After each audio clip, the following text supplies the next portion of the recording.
Saudi Arabia ആതിഥേയത്വം വഹിക്കുന്ന ലോകത്തിലെ ഏറ്റവും കഠിനമായ ദാക്കർ റാലി ആവേശകരമായ മൂന്നാം ഘട്ടത്തിലേക്ക് കടക്കുന്നു. അൽ-ഉല ഗവർണറേറ്റിലെ ലൂപ്പ് കോഴ്സിൽ 422 കിലോമീറ്റർ ടൈംഡ് സ്പെഷ്യൽ സ്റ്റേജ് ഉൾപ്പെടെ ആകെ 736 കിലോമീറ്റർ ദൂരമാണ് മൂന്നാം ഘട്ടത്തിൽ മത്സരാർത്ഥികൾ പിന്നിടുക.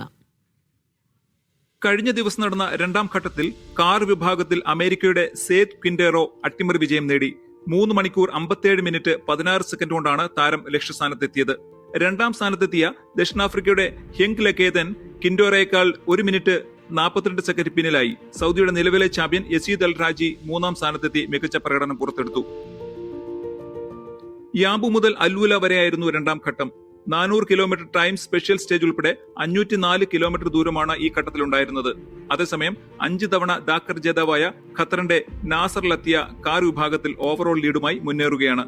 7 മണിക്കൂർ 12 മിനിറ്റ് 16 സെക്കൻഡുമായി അദ്ദേഹം ഒന്നാം സ്ഥാനം നിലനിർത്തുന്നു. കായിക മന്ത്രാലയത്തിന്റെ മേൽനോട്ടത്തിൽ Saudi automobile and motorcycle ഫെഡറേഷനും സൗദി മോട്ടോർ സ്പോർട്ട് കമ്പനിയും ചേർന്നാണ് റാലി സംഘടിപ്പിക്കുന്നത്. 69 രാജ്യങ്ങളിൽ നിന്നുള്ള 812 മത്സരാർത്ഥികളാണ് ഇത്തവണ മാറ്റുരയ്ക്കുന്നത്. യാംബുവിൽ നിന്ന് ആരംഭിച്ച് അൽ-ഉല, ഹായിൽ, റിയാദ്, ബിഷ തുടങ്ങിയ വൈവിധ്യമാർന്ന ഭൂപ്രകൃതിയിലൂടെ 7994 കിലോമീറ്റർ സഞ്ചരിക്കുന്ന റാലി ജനുവരി 17 യാംബുവിൽ തന്നെ സമാപിക്കും. Media 1, Riyadh.